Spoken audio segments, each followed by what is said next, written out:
तो चलिए जो है क्लास की शुरुआत करते हैं। और जो है आज से हम जो है क्लास की शुरुआत बिल्कुल जो है शुरुआत से करेंगे, ठीक है।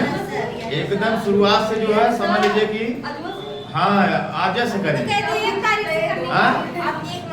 1 मार्च करेंगे जो है, लेकिन 1 मार्च, लेकिन जब तक है तब तक जो बचा आप पढ़ लीजिए, फिर 1 मार्च पूरा कर देंगे। 1 मार्च पूरा फिर पढ़ाएंगे और एकदम 0 से हीरो, ठीक है। हाँ ये मान के चलिए कि एकदम बिल्कुल गरीबी से शुरुआत, एकदम गरीबी शुरुआत करें एकदम अमीरी तक जाएंगे, ठीक है। इंडियन ज्योग्राफी शुरुआत करते हैं। और देखिएगा इसके पहले हम जो पढ़ाए थे आप देख ही चुके हैं जो है कि इंडियन ज्योग्राफी से एक भी क्वेश्चन बाहर नहीं गया था, चाहे इंडियन हो, चाहे वर्ल्ड हो, चाहे इन्वायरमेंट हो, चाहे बायोलॉजी हो, चाहे आपका संविधान हो, कोई भी क्वेश्चन बाहर नहीं गया था। तो उससे भी बेहतर इस बार हम करने का प्रयास है, ठीक है। क्योंकि जानते हैं अनुभव धीरे धीरे बढ़ता चला जाता है, ठीक है, पढ़ने और पढ़ाने दोनों का। इस बार उससे भी अच्छा जो है करने का प्रयास करेंगे, देखिएगा। तो शुरुआत करते हैं हम जो है इंडियन ज्योग्राफी से आज जो है, ठीक है। तो पहले इंडियन ज्योग्राफी शुरुआत करने का मतलब है कि इसकी इंडियन ज्योग्राफी का शुरुआत इसके नाम से ही हो जाता है। इंडियन ज्योग्राफी मतलब हम इंडिया का रहे तो इसके पीछे नाम पढ़ने के पीछे कुछ रहस्य होगा, ठीक है। पहले इस चीज को हम जान लेते हैं। तो पहले हम जो है जानते हैं जो है कि इंडिया दिखने में कैसा है, जो भारत है वो दिखने में कैसा है। एक मैप के, हाँ मैप के थ्रू हम जो पहले देखते हैं, ठीक है। तो मैप दिखेगा आपको कुछ इस तरह इंडिया दिखेगा।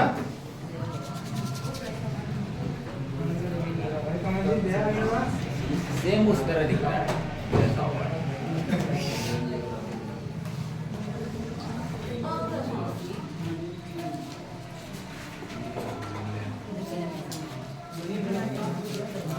सर जी हम लोग को बनेगा, हम लोग पुराने खिलाड़ी हैं, इस फील्ड के बनेगा ना। कुछ इस तरह दिखता है आपका इंडिया। कैसा दिखता है? कुछ इस तरह का जो है इसका देखने में जो है इसका मैप लगता है, ठीक है। और जानते हैं जो भारत का सबसे पहला मैप किसने बनाया था? भारत का मैप सबसे पहले किसने बनाया था? एना विले था, जो है एक व्यक्ति था जिसका नाम था एना विले, ठीक है। नहीं जो तो हम तो अभी बना रहे हैं, ध्यान दीजिएगा। ये है भारत और हम पढ़ने जा रहे हैं भारत का भूगोल। किसका भूगोल? भारत का भूगोल पढ़ने जा रहे हैं, ठीक है। तो भारत का भूगोल पढ़ने जा रहे हैं तो हम पहले भारत से शुरुआत कर देते हैं कि इसका नामकरण भारत क्यों हुआ। आप सुने होंगे रामायण में जब उत्तरकांड चल रहा होता है तो उसमें जो लव कुश क्या गाते हैं?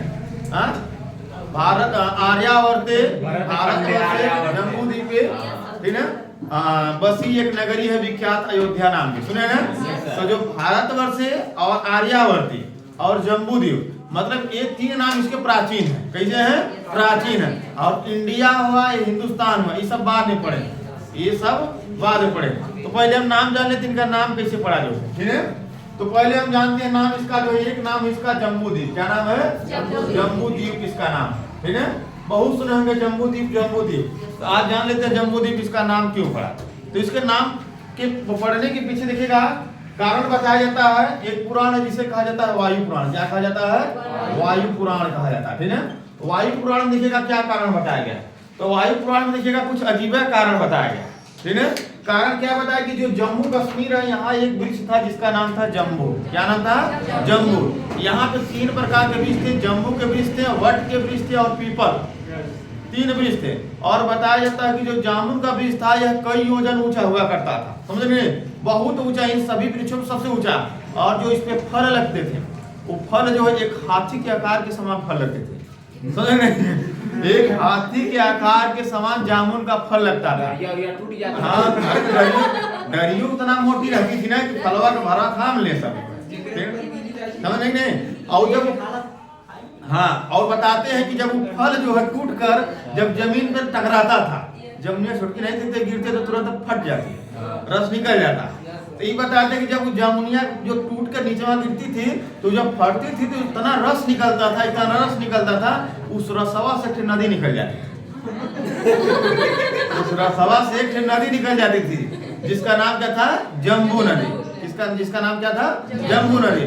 और जम्बू नदी के पास जो बसे हुए इलाके थे उनको क्या कहा गया? जम्बूद्वीप। क्या कहा गया?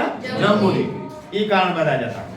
एक कारण तो ये बताया जाता है कि जम्बू वृक्ष की अधिकता के कारण, जैसे सुंदरवन डेल्टा का नाम सुंदरी वृक्ष की अधिकता के कारण उसका नाम सुंदरवन डेल्टा पड़ गया, समझ नहीं। उसी प्रकार जम्बू वृक्ष की अधिकता के कारण इसका नाम जम्बूद्वीप पड़ा, क्योंकि बता दें कि जो वट पीपल और जम्बू के वृक्ष थे, इनमें सबसे ज्यादा जो अधिकता थी वो वृक्ष था आपका जम्बू वृक्ष। जम्बू माने जामुन, ठीक है। ये कारण बताता है इसका जम्बूद्वीप का, ठीक है। और भारत के नाम के पीछे बहुत सारे कारण बताए हैं। एक तो आप जानते हैं दुष्यंत के पुत्र कौन? भरत। शकुंतला जानते हैं, दुष्यंत की कहानी सुने हैं तो अभी क्या शकुंतला नहीं सुने हैं? कालिदास की रचना, जो श्राप दे देते हैं, जो भूल जाती है शकुंतला दुष्यंत को, लास्ट में एक अंगूठी के द्वारा पहचान होती है, ठीक है। तो हाँ, दुष्यंत भूल जाते, ठीक है। तो सुनिएगा, ये बताते हैं कि जो दुष्यंत के पुत्र भरत के नाम पे इस देश का नाम भारत पड़ा था। और दूसरा कारण ये बताया जाता है कि जब राम और लक्ष्मण वनवास चले जाते हैं, कहाँ चले जाते हैं? वनवास। बताया जाता है कि जो भरत थे, जानते हैं भरत अयोध्या में थे, तो उन्होंने उस टाइम जो भारत के में जो बहुत ज्यादा जो क्षेत्र में वृद्धि की थी, जो इसी कारण जो है इस देश का नाम भारत पड़ा था, ठीक है। ये सब कारण बताए जाते हैं। और देखिएगा तीसरा क्या नाम है? आर्यावर्त। आर्यावर्त क्यों कहते हैं? क्योंकि बताते हैं कि सबसे पहले इस क्षेत्र में आर्य आकर बसे थे। कौन बसे थे? आर्य, इसलिए इस देश का नाम पड़ा आर्यावर्त, ठीक है। और अगला जो नाम है देखिएगा, इसका नाम क्या है? हिंदुस्तान। क्या नाम है? हिंदुस्तान। अब हिंदुस्तान क्यों पड़ा? हिंदुकुश पर्वत के लिए नहीं, हिंदुकुश पर्वत। इधर ध्यान दो। बताते हैं कि यहाँ एक झील है तिब्बत में, जिसे कहा जाता है मानसरोवर झील। क्या कहते हैं? मानसरोवर झील। और इसी मानसरोवर झील से एक नदी निकलती है, जिसका क्या नाम है? सिंधु नदी। सिंधु नदी किन दो पर्वतों के मध्य से होकर बहती है? लद्दाख और जास्कर। लद्दाख और जास्कर, जो कि किसकी पर्वत श्रेणियों की जो अंश है सब? ट्रांस हिमालय। ट्रांस हिमालय में बताया था काराकोरम, लद्दाख और जास्कर, इसकी 3 पर्वत श्रेणियां हैं, ठीक है। तो उन्हीं देखिएगा ऊपर इसके देखिएगा है लद्दाख पर्वत श्रेणी। कौन है? लद्दाख है। और इसके नीचे है जास्कर पर्वत श्रेणी। इन्हीं के मध्य से एक नदी बहती जिसका नाम है सिंधु नदी, ठीक है। और क्या यह भारत और पीओके वाले क्षेत्र से होते हुए देखिएगा ये पाकिस्तान होती है, अरब सागर में चली जाती है। कहाँ चली जाती है? अरब सागर चली जाती है, ठीक है। तो अब देखेंगे, जब पाकिस्तान देखेंगे तो पाकिस्तान के जब पश्चिम में देखेंगे एक देश है ईरान। एक देश है ईरान। अभी जानते हैं जो हमला किया था जो है ईरान ने पाकिस्तान पर, पाकिस्तान ने फिर ईरान पे कर दिया, किया था कि नहीं किया था, ठीक है। और देखिएगा तो इधर देखिएगा ये सिंधु नदी, और सिंधु नदी का देखिएगा भारत के नामकरण में महत्वपूर्ण योगदान। आप ध्यान दीजिएगा नामकरण कैसे हुआ। तो इधर देखिएगा इस सिंधु नदी के पश्चिम में, पाकिस्तान के पश्चिम में जाएंगे तो एक देश है ईरान। क्या नाम है इसका? ईरान। और ईरान की भाषा है पारसी। कौन सी भाषा है? फारसी कह सकते हैं। कौन सी भाषा है? फारसी भाषा। फारसी भाषा। तो देखिएगा तो इधर ध्यान दीजिए, इधर ध्यान दीजिएगा। तो ईरान से देखिएगा जो भी आक्रमणकारी जब भारत आए ना, जो भी आक्रमणकारी भारत आए तो सिंधु नदी को पार कर ही भारत आना पड़ता था। समझ रहे नहीं? यहाँ बीच में सिंधु नदी पड़ती थी और इसको पार करके ही भारत आना पड़ता था। तो ईरानियों ने देखिएगा इस सिंधु नदी को एक नया नाम दिया। क्या नाम दिया? हिंदू नदी। क्या नाम दिया? हिंदू नदी। कहा जो है कि सिंधु नदी के जो पूर्व में रहने वाले लोग वो क्या है? हिंदुस्तानी। क्या है? हिंदुस्तानी। अर्थात इन्होंने नाम दिया हिंदुस्तान। ईरानियों ने क्या नाम दिया? हिंदुस्तान। अगला नाम क्या है? इंडिया। क्या नाम है? इंडिया। इंडिया देखिएगा आप जब उत्तर पूर्व इधर उत्तर पश्चिम की दिशा में जाएंगे तो तुर्की के क्षेत्र के आगे बढ़ेंगे तो देखिएगा एक देश है यूनान। आप पढ़ चुके हैं अभी जो है यूनान। रीजनिंग में आई थी इसकी राजधानी एथेंस, है ना? हाँ, ग्रीस जो की, है ना? तो यहाँ से देखिएगा जो भी आक्रमणकारी, वहां से कौन आक्रमणकारी आए थे? जैसे आपका सिकंदर आया था मैसेडोनिया के क्षेत्र से, उधर से आए थे सब। क्या हुआ कि जब ये सब आए जो सिंधु नदी थी ना, इस सिंधु नदी को न उन्होंने कहा सिंधु नदी, न कहा उन्होंने हिंदू नदी। उन्होंने क्या कहा? इंडस नदी। क्या कहा? इंडस नदी। और कहा इस इंडस नदी के जो पूर्व में रहने वाले लोग हैं क्या है? इंडिया है। तो नाम क्या दिया? इंडिया, ठीक है। लेकिन ये भी ध्यान रखिएगा कि जब संविधान का भारतीय संविधान का अनुच्छेद 1 पढ़ेंगे, संविधान का अनुच्छेद 1 पढ़ेंगे तो उसमें जो देश को कितने नामों से पुकारा गया है? 2 नामों से। भारत अर्थात इंडिया राज्यों का समूह, ठीक है। कितने नामों से पुकारा गया? 2 नामों से। अब आगे बढ़ते हैं तो इसको नोट करिएगा कि भारतीय संविधान के अनुच्छेद में एक अनुच्छेद 1 में 2 नामों से पुकारा गया है। भारत अर्थात इंडिया राज्यों का संघ होगा। अब आगे बढ़े तो अब पता चल गया इसका नाम जम्बू द्वीप क्यों पड़ा इंडिया, क्यों पड़ा भारत, ठीक है, कंफ्यूज होने की बात नहीं ना। अब जो है जब नाम पता चल गया तो अब जो भारत का अध्ययन हम करते हैं।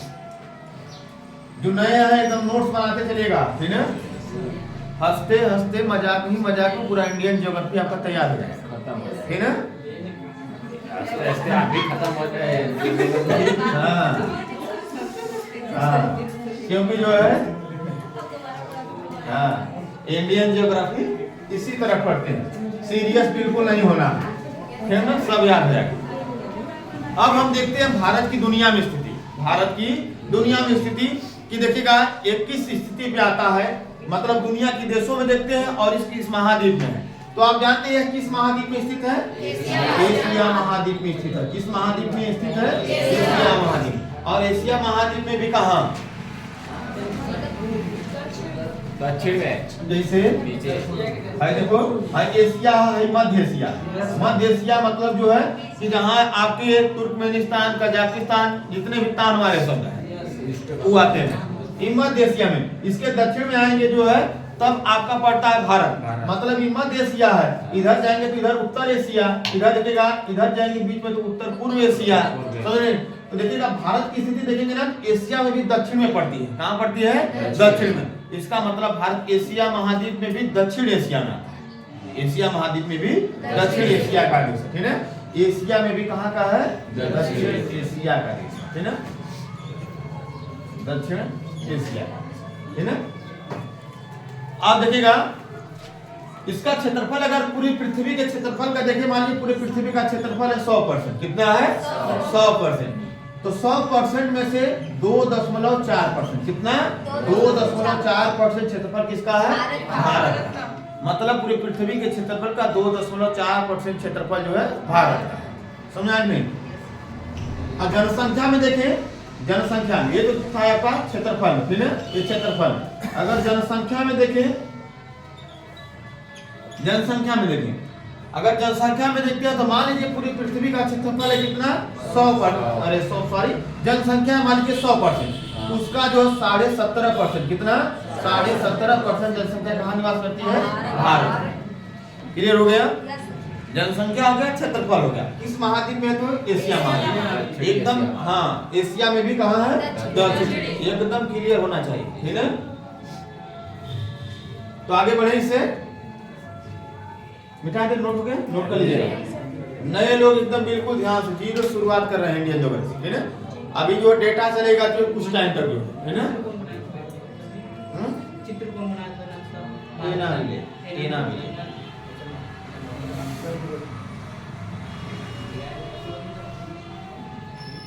आगे बढ़े, नोट कर लीजिएगा।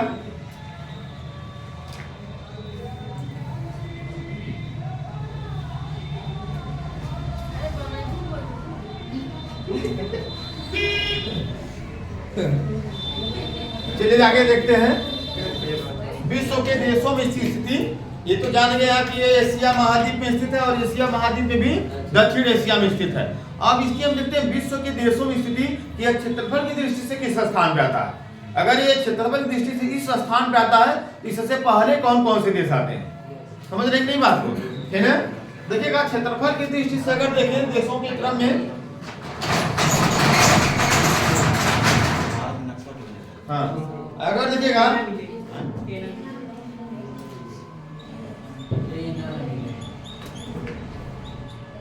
क्षेत्रफल की दृष्टि से देखें, ठीक है, कि भारत का जो दुनिया में कौन सा स्थान है, तो हम पहले देखते हैं कौन सा देश है जो क्षेत्रफल की दृष्टि से सबसे पहले कौन स्थान पे आता है, पहले उसको देखते हैं। तो क्षेत्रफल की दृष्टि से पहला देश कौन है? रूस है। कौन है? रूस। आप जानते हैं 1,75,00,000 वर्ग किलोमीटर, 1,75,00,000 वर्ग किलोमीटर के क्षेत्रफल में, और लगभग आधे एशिया, लगभग आधे एशिया में जो है अब तो कम हो गया है। 1991 से पहले बताया था कि नहीं, इसका विघटन हो गया। इससे कुल कितने देश बने थे? 15। कितना देश बने? 15। वर्ल्ड ज्योग्राफी पढ़ाए थे कि नहीं? बाल्टिक देश 3, कौन है बाल्टिक देश? लिथुआनिया, लाटविया, एस्टोनिया, काला सागर से लगे हुए, यूक्रेन, कौन और जॉर्जिया और आर्मेनिया और अजरबैजान, और इसके बाद यहाँ चलो मध्य एशिया में जानो, कजाकिस्तान, तुर्कमेनिस्तान, उज्बेकिस्तान, समझे, तजाकिस्तान, ये देश।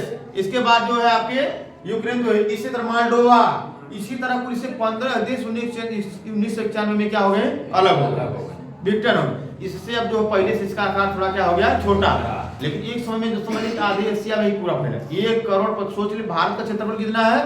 32,87,263 वर्ग किलोमीटर, लेकिन इसका क्षेत्रफल 1,75,00,000 वर्ग किलोमीटर। लेकिन इसकी अधिकतम जो जनसंख्या देखेगा यूरोप में निवास करती है, इधर वाला साइबेरिया वाले क्षेत्र में बहुत कम इसके, और जानते हैं क्षेत्रफल में तो बहुत ज्यादा, लेकिन इसकी जनसंख्या जो है नाम मात्र की है, ठीक है ना? देखिएगा तो सबसे बड़ा क्षेत्रफल में कौन सा देश है? रूस। अब ये देखिएगा, एक जो इसका यूक्रेन जो भी युद्ध कर रहा है यूक्रेन से, इसका भी जो देखिएगा यूक्रेन भी जो किसका हिस्सा था? रूस का हिस्सा था। लेकिन होगा डिस्टर्ब, हो गया डिस्टर्ब, आ गया नाटो की तरफ, नाटो की तरफ गया जो है इधर। रूस जो जानते थे भूटान वाला स्थिति बताया थे कि नहीं? तो रूस भी इससे बार बार पूछता था जो है, पूछता था कि सूर्य किधर से उगा, तो कहता जो है कि नहीं सूर्य जो पूरब से उगा। जब पूछता है वो कहा सूर्य पूरब। एक दिन पूछा जो सूर्य किधर से उगा, तो कहा पश्चिम से उगा। तब कहा लगता है इसको जो नाटो वाला सिस्टम जो गड़बड़ा रहा, नाटो वाला भूत पकड़ रहा। इसके बाद जो 2014 में एक बार इसको पीटा था, तो क्रीमिया पे अधिकार कर लिया था 2014 में, क्रीमिया पे। इसके बाद जो है फिर जो पगलाया जो है, इस बार तो 2 साल से पीट रहा है, लेकिन जो भूत छोड़ नहीं रहा है इसका। 2 साल बीत गया, कहा नहीं हम नाटो में जाए, नहीं हम नाटो में जाए, माने नहीं रहा है। क्या जाओ तो जो है, लेकिन जो क्षेत्रफलवा जो लिए वो पहले का सब दे के जाओ, ठीक है। तो जो है अभी भी जो है युद्ध चला। तो यूक्रेन भी जो किसका हिस्सा था? इसी रूस का ही जो है समय। आगे चलिए, दूसरा अगर कंट्री देखें तो रूस के बाद कौन आता है? कनाडा। कौन आता है? कनाडा, ठीक है। कनाडा किस महाद्वीप में स्थित है? उत्तरी अमेरिका का सबसे बड़ा देश क्षेत्रफल की दृष्टि से, और तट रेखा में भी। तट रेखा मतलब समुद्र से लगी हुई तट रेखा है, देखो जो है ये वाला, ये सबसे ज्यादा इसको जो देश भारत का जो तट रेखा कितनी है? 6100 किलोमीटर मुख्य भूमि। लेकिन जो है वो आपका देखिएगा रूस जो कि पूरा जो है तट रेखा से ही, जो उधर देखेंगे क्षेत्र उत्तर वाला पूरी तट रेखा से लगा है। तो ये देखिएगा क्षेत्रफल की दृष्टि से भी सबसे बड़ा, दूसरा सबसे बड़ा उत्तरी अमेरिका देश है, और तट रेखा की दृष्टि से दुनिया का सबसे बड़ा देश है। तट रेखा इसकी जो है दुनिया में सबसे ज्यादा लंबी, मतलब समुद्र से सबसे ज्यादा लगा हुआ है सीमा इसकी, ठीक है। दूसरा देश कौन है? कनाडा। तीसरा कौन है? चीन है। कौन है? चीन। रूस, कनाडा, चीन। चीन देखिएगा एशिया का सबसे बड़ा देश है, ये एशिया का सबसे बड़ा देश है ना, एशिया का सबसे बड़ा देश है, नोट करना। हाँ नहीं, एशिया का सबसे बड़ा देश। रूस तो 2 महाद्वीपों में स्थित है, यूरोप और एशिया में। उसकी जो राजधानी मॉस्को है वो यूरोप में पड़ती है, लेकिन चीन पूरी तरह से कहाँ है? एशिया में, ठीक है। एशिया का सबसे बड़ा देश है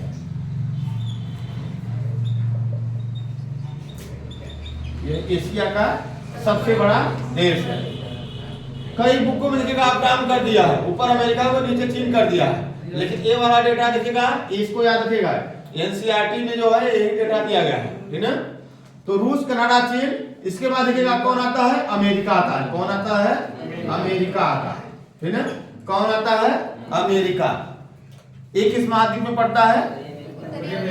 उत्तरी अमेरिका महाद्वीप। कहाँ पड़ता है? उत्तरी अमेरिका महाद्वीप। 5वां कौन आता है?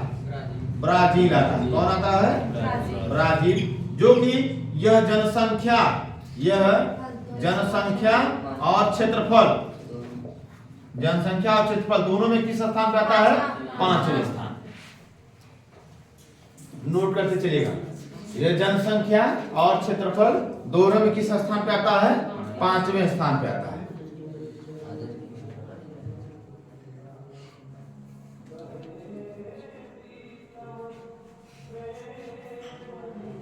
बंद हुई हाँ?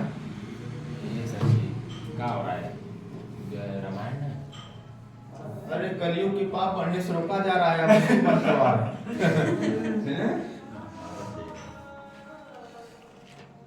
वहाँ तो इतना जल्दी जल्दी होगा पुलिस सब कक्षा समाप्त हो जाएगा, नौकरी का टेंशन न पूछ के।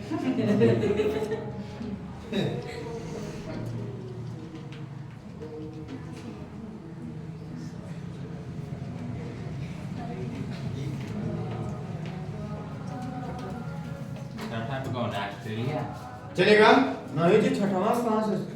कौन है तो पूछ रहे हैं, छठा पे कौन है? हाँ, छठवें पे जो है ऑस्ट्रेलिया है। कौन? सही कह रहे हैं हम। नहीं सही, छठवें कौन है? ऑस्ट्रेलिया। हम महाद्वीप दिमाग में ऑस्ट्रेलिया, ठीक है। सही सही बोलो। छठे पे कौन है? ऑस्ट्रेलिया। सातवें में कौन है? भारत। सातवें में कौन है? भारत। आठवें पे अर्जेंटीना। हाँ, आठवें पे अर्जेंटीना। पिछले समय का दिया हुआ डोज काम कर रहा है। हाँ, कल में बहुत ज्यादा खा रहे हैं। ठीक है। तो सबसे पहले कौन है? रूस है। दूसरे कौन है? कनाडा। तीसरे पे चीन। चौथे पे अमेरिका। पांचवें में ब्राजील। छठे पे ऑस्ट्रेलिया। सातवें पे है भारत। एक क्षेत्रफल की दृष्टि से जो भारत जो किस स्थान पे आएगा? सातवें स्थान पर आएगा भारत। ठीक है, हो गया क्लियर? आगे बढ़े।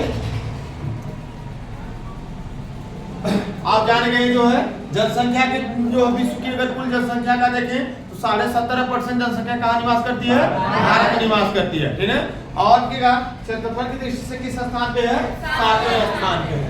ठीक है, अब आगे देखते हैं इसकी स्थिति। ठीक है, कि यह जो पृथ्वी में किस किनारे पे है, किस कोने में है, ये कौन बनाएगा? बताएगा अक्षांश और देशांतर बताएंगे। ठीक है, तो अब हम देखते हैं इसकी स्थिति को। मिटा दे इसको।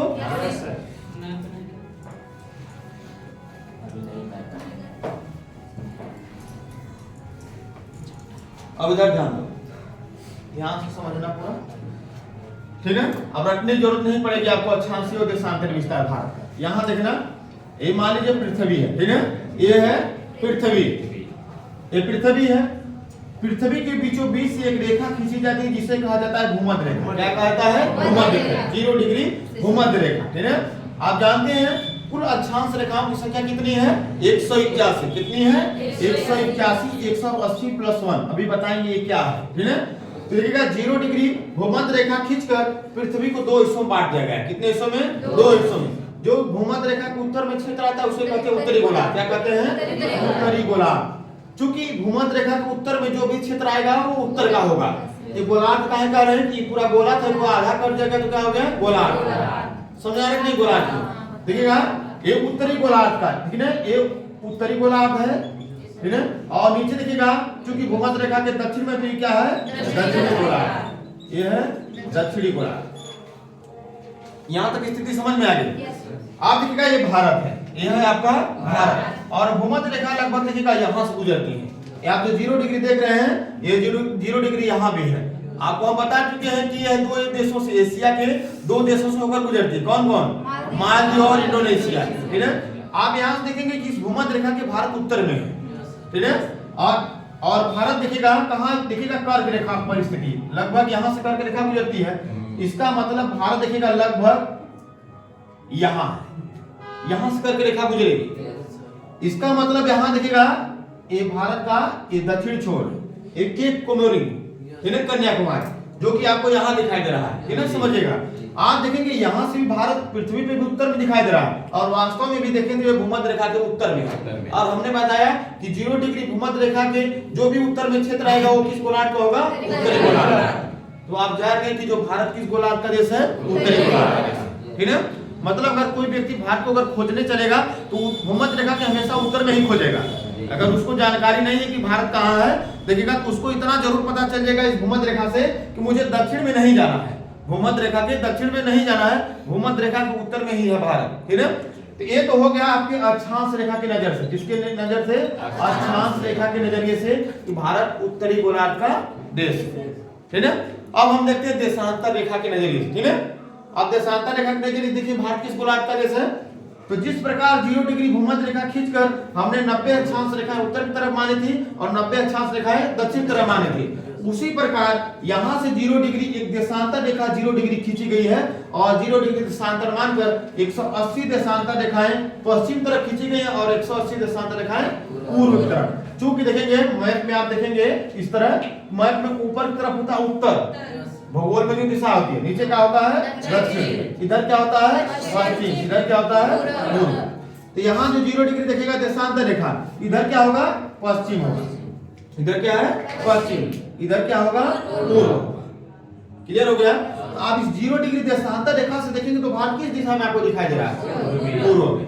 किस गोलार्ध का होगा? पूर्वी। कहा कि हम गोलवा को हम क्या कर दिए आधा कर दिए कि नहीं? टीका हो गया पूर्व में है तो पूर्वी, आधा है तो गोलार्ध। गोलार्ध मतलब गोला का आधा करते तो कहा गया गोलार्ध। तो अक्षांश रेखा के नजरिए से भारत उत्तरी गोलार्ध का देश है और देशांतर रेखा के नजरिए से भारत पूर्वी गोलार्ध का देश है। अर्थात कह सकते हैं कि भारत उत्तरी पूर्वी गोलार्ध का देश है। क्लियर है कि नहीं? चलिए तो इसको नोट करिएगा, पहली बना लीजिएगा फिर नोट करिएगा। ये मैप बनाएगा हाँ, हेडिंग करेगा भारत की स्थिति, हेडिंग करेगा ग्लोब पर भारत की स्थिति, इस तरह करेगा एकदम बिल्कुल एक भी क्वेश्चन बाहर नहीं जाएगा एकदम, ठीक है? ग्लोब पर भारत की स्थिति, ग्लोब पर भारत की स्थिति।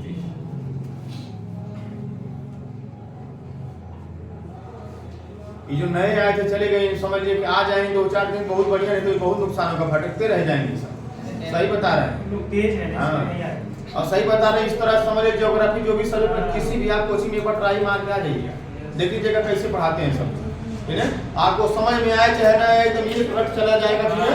क्योंकि नाम पे चलती है कोचिंग है, ठीक है? एक बार नाम हो गया उसी नाम पे चलती रहती है, लेकिन पढ़ाई के मामले में एकदम जीरो, है ना? और आपको जो यही तैयार करके भेज देंगे उसी कोचिंग में दिखने, कोई भी नहीं आपके सामने दिखने वाला है, ठीक है? यहाँ हम आपको 10 बार बताएंगे अगर नहीं समझ में आएगा। वहाँ इतनी भीड़ रहती है ना कि आप पूछने में भी जो सब पूछेंगे कि पूछे कि ना पूछेंगे तो डांट के बैठा देगा, डांट के बैठा देंगे हाँ होता है और क्या हाँ हाँ। तो यहाँ तक बात क्लियर हो गई, भारत की स्थिति जान गए कहाँ है पृथ्वी पर, ठीक है? तो नोट करेगा ग्लोब पर भारत की स्थिति, लिखेगा ग्लोब पर भारत की स्थिति लिखेगा, ठीक है? पहला हेडिंग डालेगा अंशांशीय रेखा के नजरिए से, अंशांशीय रेखा की नजरिए से, हाँ नजरिए से हाँ, अंशांशीय रेखा के नजरिए से। नहीं हंसी मत, हम रेखा बोलते हैं सेट में रेखा के नजरिए से लिखेगा हाँ रेखा के नजरिए से। क्या बात है, मजा आ रहा था। लिखेगा लिखेगा अगर हाँ, और सब कहाँ गए? उसमें जो है सीटेट वाले उसमें है क्या? हाँ? कोई पढ़ा रहे हैं क्या उसमें? ठीक है अच्छा अच्छा, हिंदी चल रही है। चल हाँ लिखेगा लिखेगा अगर भारत को अंशांश रेखा के नजरिए से, अगर भारत को अक्षांश रेखा के नजरिए से देखा जाए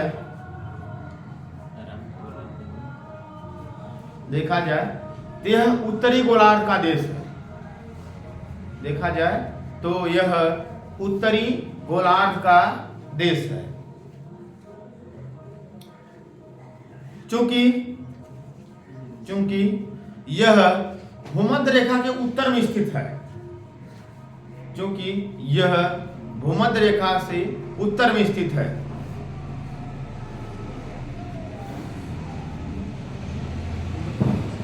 उत्तर में स्थित है भूमध्य रेखा से, चूंकि यह भूमध्य रेखा से उत्तर में स्थित है, भूमध्य रेखा से उत्तर में स्थित है, क्योंकि हाँ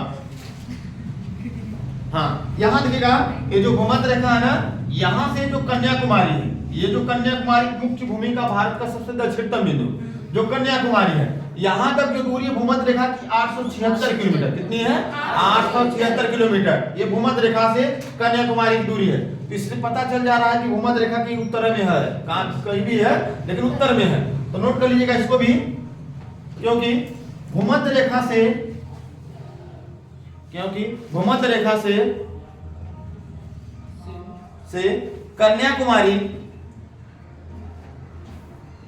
कन्याकुमारी पोस्ट में लिखिएगा इस तरह, कोष्टक बना के कन्याकुमारी, जो कि भारत के मुख्य भूमि का सबसे दक्षिणतम बिंदु है, जो कि भारत के मुख्य भूमि का सबसे दक्षिणतम बिंदु है।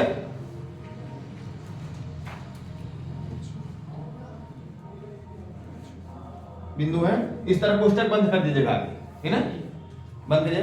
की दूरी, अब लिखिएगा आगे, की दूरी 876 किलोमीटर, की दूरी 876 किलोमीटर है, कितनी है 876 किलोमीटर। आगे बढ़ते हैं।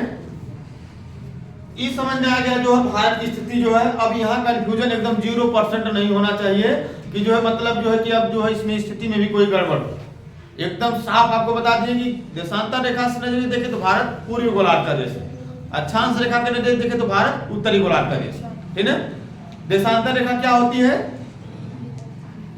उत्तरी ध्रुव को दक्षिणी ध्रुव को मिलाने वाली जो रेखा होती है, मतलब देखिए उत्तर से दक्षिण की तरफ खींची जाती है, ये होती है देशांतर रेखाएं। और अक्षांश रेखाएं क्या होती है, पृथ्वी कैसे गति करती है, पश्चिम से पूर्व, ये भी किस तरफ खींची जाती है, पश्चिम से पूर्व की तरफ खींची जाने वाली जो रेखाएं इनको क्या कहा जाता है, अक्षांश रेखा। आगे ना समझ में। आप देखते हैं भारत का अक्षांशीय और देशांतरी विस्तार, ठीक है। कि भारत आप जानते हैं अक्षांश रेखाओं की संख्या कितनी है, 181, 180 अगर भूमध्य 0 डिग्री को लेंगे तो 181। तो भारत कितनी अक्षांशों के मध्य जो है फैला हुआ, ठीक है। फिर देखिएगा भारत कितनी देशांतरों के मध्य फैला हुआ, एकदम क्लियर कर देंगे अभी, ठीक है। बस इतना जितना बताएं एकदम बिल्कुल, यहाँ तक हो कोई दिक्कत नहीं ना, तब आगे बढ़े।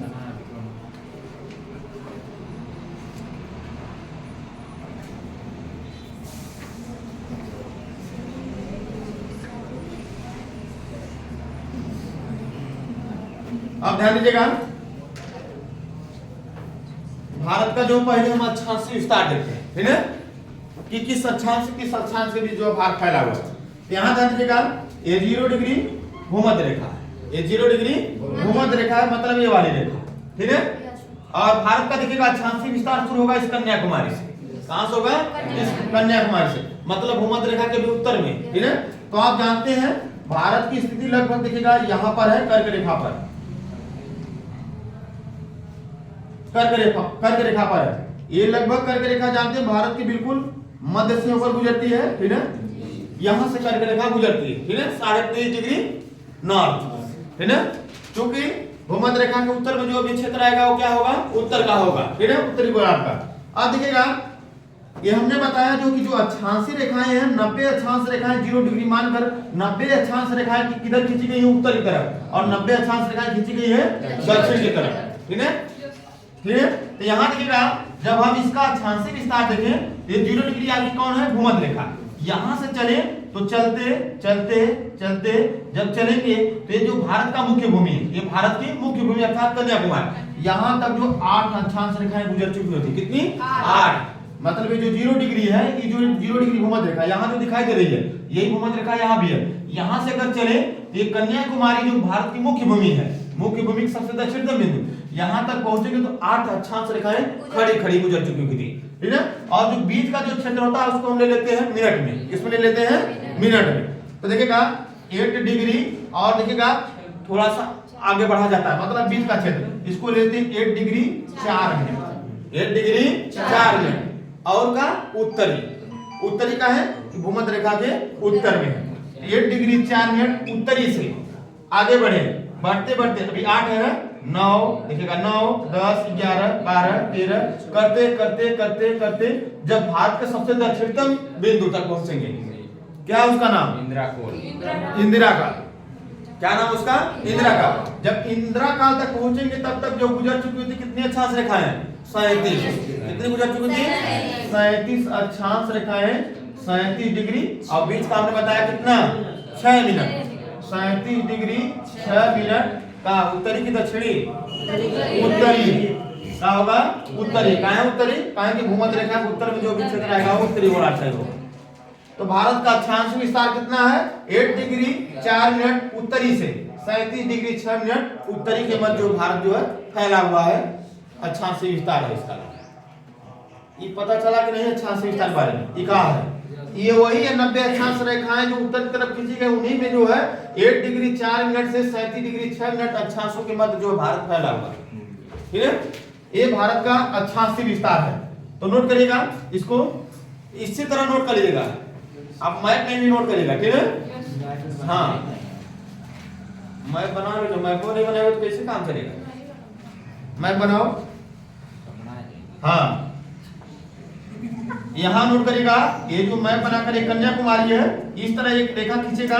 यहाँ नोट करेगा 8 डिग्री 4 मिनट उत्तरी, 8 डिग्री 4 मिनट उत्तरी से यहाँ जो 37 डिग्री 6 मिनट उत्तरी, इस तरह नोट करेगा।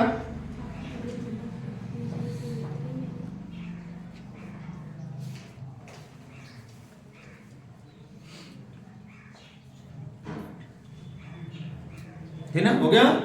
आगे बढ़े जो ये था भारत का अक्षांशीय विस्तार जो कि 8 डिग्री 4 मिनट उत्तरी से 37 डिग्री 6 मिनट उत्तरी के बीच फैला हुआ था। अब ध्यान दो, अगर द्वीपों सहित पूछ दे भारत का अक्षांशीय विस्तार, द्वीपों सहित पूछ दे तो देखिएगा यहाँ आप जानते हैं जब आएंगे जो है देखिएगा बंगाल की खाड़ी में हमने बताया आपका जो हिमालय जब यहाँ से दक्षिणवर्ती मोड़ लेता है अराकान पर्वत श्रेणी के रूप में, देखिएगा ये आपका समुद्र में चला आया है जो अंडमान निकोबार के रूप में दिखाई देता है, द्वीप समूह के रूप में। तो जब आएंगे तो चलते चलते चले आएंगे, देखिएगा इसका सबसे जो दक्षिणतम द्वीप इसे कहा था ग्रेट निकोबार। क्या कहते हैं? ग्रेट निकोबार। क्या कहते हैं? ग्रेट निकोबार, है ना, ग्रेट निकोबार। और जो कि इसी पे भारत का सबसे दक्षिणतम बिंदु स्थित है, क्या नाम है? इंदिरा पॉइंट। क्या नाम है? इंदिरा पॉइंट, जिसके बारे में हमने बताया जैसे पिग्मेलियन पॉइंट भी कहा जाता था।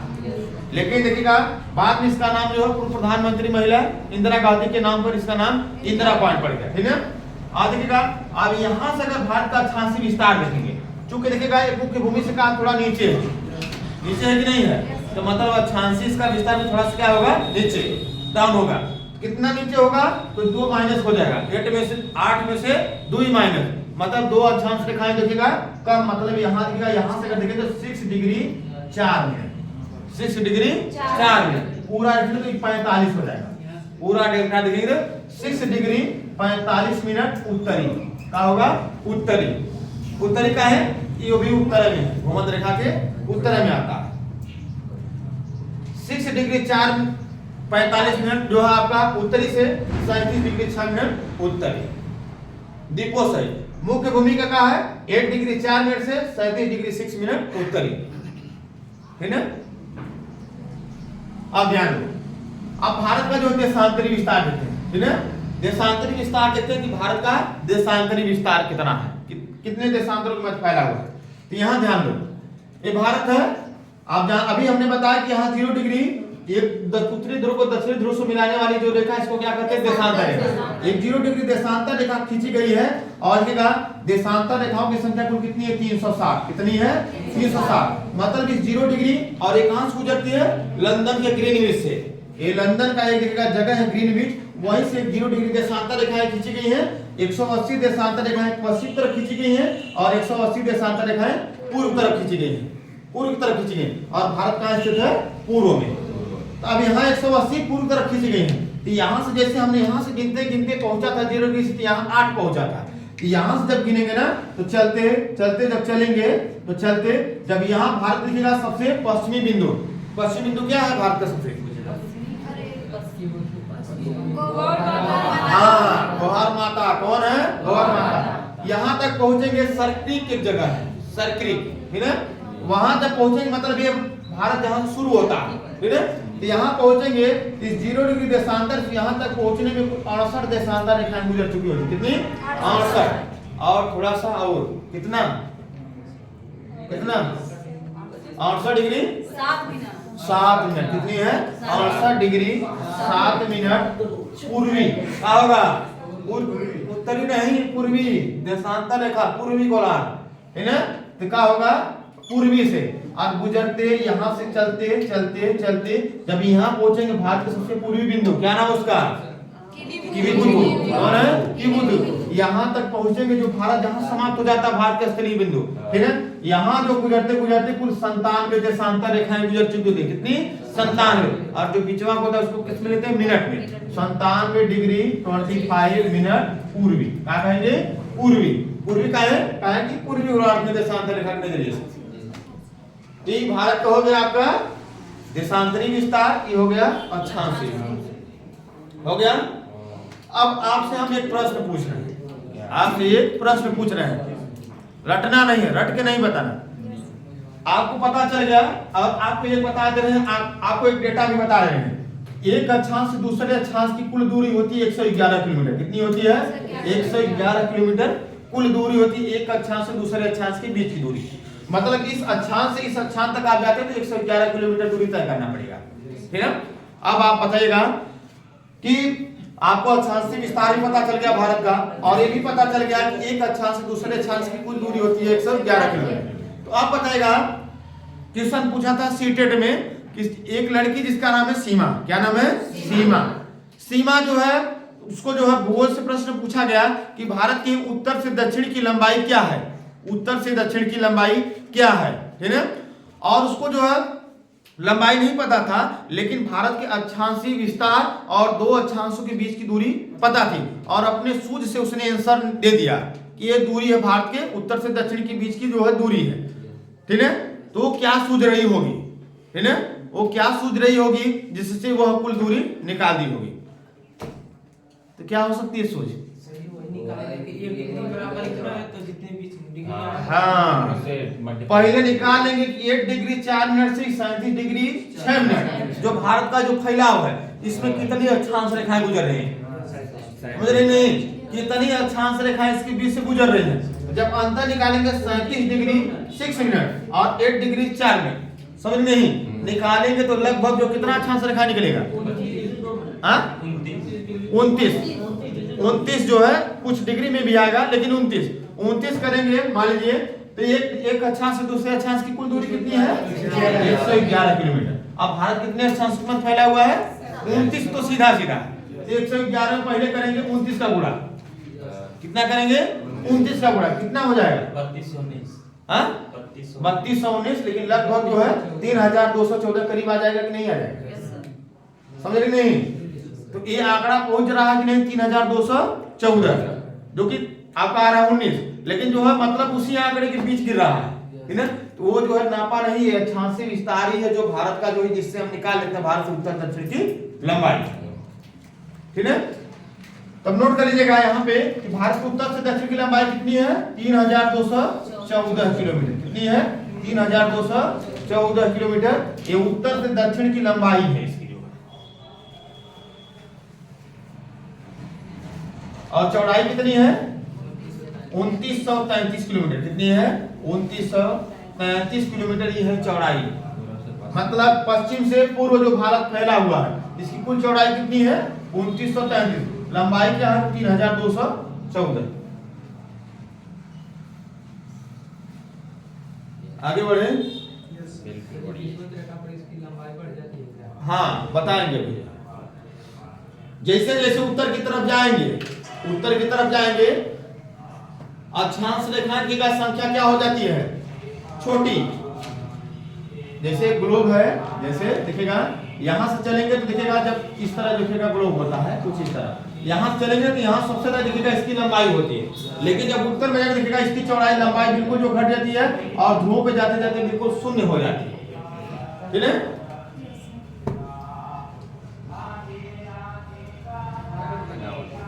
हो गया यहां तक, लंबाई हो गया, चौड़ाई हो गया, भारत का अक्षांशीय विस्तार हो गया, देशांतरी विस्तार हो गया, भारत की स्थिति हो गया किस गोलार्ध में, अक्षांश रेखा के नजरिए से भी देखा हमने और देशांतर रेखा के भी नजरिए से देखा।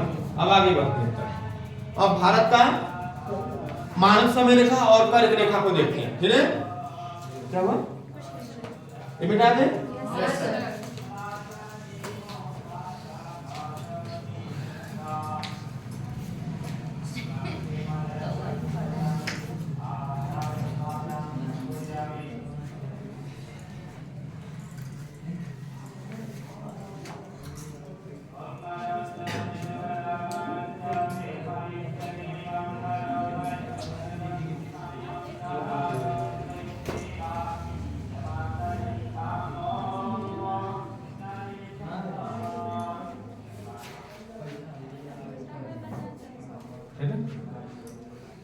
चलेगा। पहले हम देखते हैं कर्क रेखा को, ठीक है। यह भी सारे जो देशांतर अक्षांश रेखाओं को निपटा लेते हैं, ठीक है। कर्क रेखा से क्वेश्चन क्या पूछा जाता है, तो कर्क रेखा से यही क्वेश्चन पूछा जाता है कि कर्क रेखा भारत के कितने राज्यों से होकर गुजरती है और इसके सबसे समीप राजधानी कौन है, इसके उत्तर में कौन राजधानी, इसके दक्षिण में कौन राजधानी, ठीक है। और इनसे जो है सबसे करीब शहर कौन इसके ऊपर बसा है, एकदम बिल्कुल कर्क रेखा के एक क्वेश्चन पूछा जाता है। कहाँ इसकी सबसे ज्यादा लंबाई है, कहाँ सबसे कम लंबाई। अभी ये भी देख लेते हैं।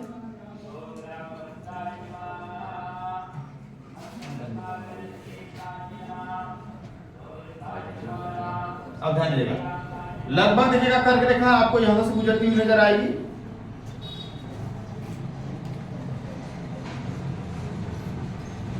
है ना। तो कर्क रेखा भारत के कितने राज्यों से होकर गुजरती है, 8 राज्यों से, ये हम बता चुके हैं, है ना। अब बताइएगा कर्क रेखा भारत के 8 राज्यों से होकर गुजरती है ना। तो सबसे पहले किस राज्य से गुजरेगी, गुजरात। गुजरात के बाद राजस्थान, यहाँ दिखा थोड़ा सा जो है राजस्थान से जाके, है ना। राजस्थान, राजस्थान के बाद मध्य प्रदेश।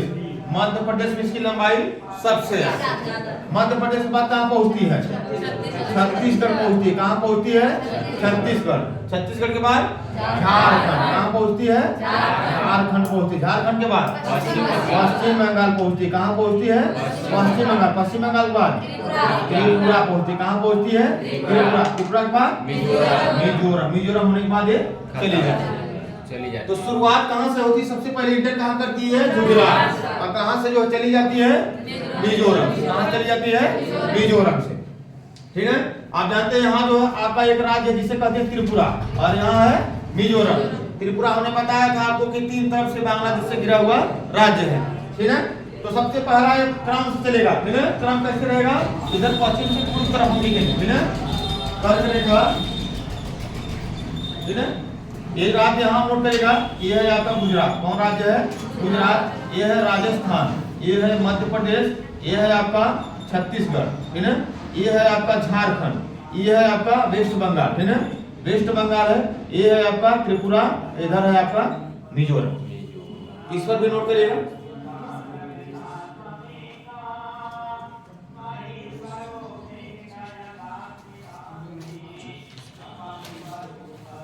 इस तरह नोट कर लीजिएगा। पश्चिम से पूर्व तरफ राज्यों की तरफ लिखिएगा, पश्चिम से पूर्व की तरफ, ठीक है। तो सबसे पहले कौन राज्य आएगा, गुजरात आएगा। गुजरात के बाद राजस्थान आएगा, ठीक है। राजस्थान आएगा। राजस्थान के बाद ये सीधा जाएगी मध्य प्रदेश। मध्य प्रदेश के बाद छत्तीसगढ़ जाएगा, ठीक है।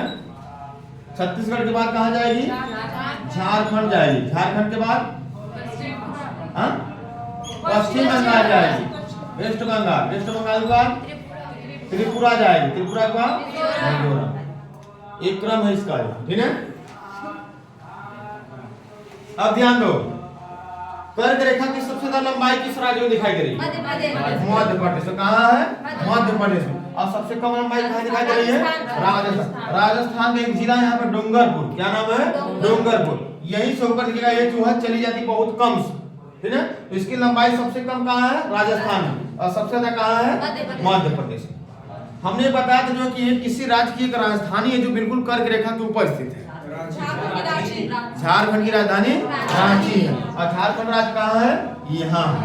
यहाँ इसकी राजधानी है रांची। क्या नाम इसका, रांची जो है। अब बिल्कुल कहाँ पर स्थित है, तो कर्क रेखा पर स्थित है, ठीक है।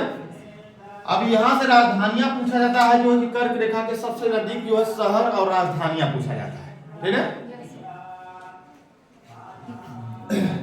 तो देखिएगा जो कर्क रेखा की जो है राजधानी में अगर देखें तो यहाँ गुजरात की राजधानी जो गांधीनगर है, गुजरात की राजधानी गांधीनगर है। ये भी देखिएगा कर्क रेखा के बिल्कुल समीप स्थित है, ठीक है।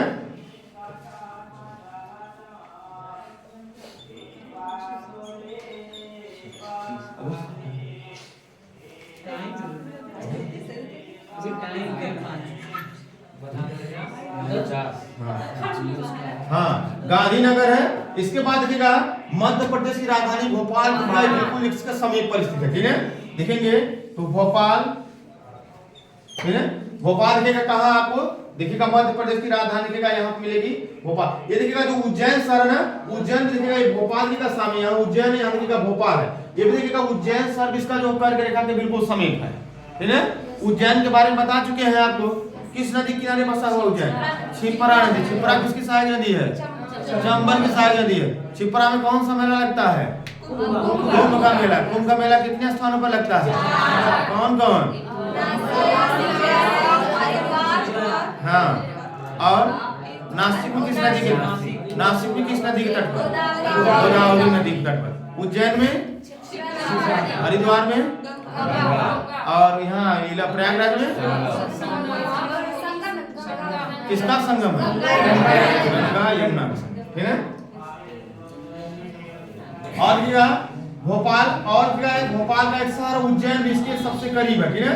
इसमें राजधानी दिखेगा उज्जैन, इसका एक शहर है, ठीक है उज्जैन। ये भी दिखेगा यहाँ पे आपको दिखेगा, ये भी जो कर्क रेखा के बिल्कुल समीप है, ठीक है। यहाँ भोपाल दिखेगा, भोपाल में सीधे जाएंगे तो आपको मिलेगा यहाँ उज्जैन, ठीक है। ये दिखेगा कर्क रेखा यहाँ गुजर दिखेगा कर्क रेखा के। और ये भी पूछा जाता है कि जो उज्जैन शहर है ये कर्क रेखा के उत्तर में है कि दक्षिण में है? नहीं जी, दक्षिण में है। देखो यहाँ नहीं दिख रहा है ना मैप। ये देखिएगा कि उज्जैन है ना, एक दिखेगा कर्क रेखा के दक्षिण में है, यहाँ दिखेगा आपका उज्जैन पड़ेगा, ठीक है। और आगे बढ़ेंगे तो यहाँ देखिएगा भोपाल आपको दिखाई दे रहा है, देखिएगा ये आपका उज्जैन हो गया। और उज्जैन के बाद जाएंगे देखिएगा तो यहाँ भोपाल है। भोपाल दिखेगा कर्क रेखा के कहाँ है? दक्षिण में, ठीक है। कर्क रेखा के दक्षिण में यहाँ आपकी जो है मध्य प्रदेश की राजधानी जो है भोपाल, जो कि कहाँ है? कर्क रेखा के दक्षिण में। और रांची को बताया दिए कि रांची कहाँ है? एकदम बिल्कुल जो है कर्क रेखा पर। रांची किसकी राजधानी है? झारखंड की राजधानी। किसकी राजधानी है? झारखंड की राजधानी। एक क्वेश्चन यहाँ से देखिएगा पूछा गया था कि जो त्रिपुरा की राजधानी देखिएगा अगरतला है, ठीक है। ये जो त्रिपुरा की राजधानी अगरतला है, ये पूछा था कर्क रेखा के उत्तर में है कि दक्षिण में स्थित है? उत्तर में है। ये देखो कर्क रेखा जा रही है, त्रिपुरा दिखेगा यहाँ राजधानी की अगरतला यहाँ है, ठीक है। और मणिपुर की राजधानी दिखेगा जो आपका जो मिजोरम की राजधानी आइजोल है, ये भी दिखेगा उत्तर में स्थित है, ठीक है। तो जो इसकी राजधानी दिखेगा ये कर्क रेखा के उत्तर में स्थित है। तो यहाँ दिखेगा जो त्रिपुरा की राजधानी अगरतला है, ये भी कहाँ है? उत्तर में है। और जो आपका मिजोरम की राजधानी कौन है? आइजोल, ये भी कहाँ है? उत्तर में। बस इतना याद करो, इससे बाहर कर्क रेखा क्वेश्चन नहीं जाएगा, ठीक है। हाँ, इसके साथ को याद रखो। ये मिजोरम की राजधानी है आइजोल, जो कि जो है आपके कर्क रेखा के कहाँ है? उत्तर में, ठीक है। आइजोल जो कि कर्क रेखा के उत्तर में। और त्रिपुरा की राजधानी जो अगरतला जो देखिएगा ये भी कर्क रेखा के किधर है? उत्तर में स्थित है। और उज्जैन जो शहर दिखेगा ये भी जो बिल्कुल कर्क रेखा के समीप, और कर्क रेखा कहाँ है? दक्षिण में स्थित है। और जो आपका मध्य प्रदेश की राजधानी भोपाल है वो भी कहाँ है? दक्षिण में। और यहाँ जो है गुजरात की राजधानी गांधीनगर। छत्तीसगढ़ नहीं, जितना आप सबकी राजधानी नोट करने की जरूरत नहीं है, जहां से सब पूछा था उतना नोट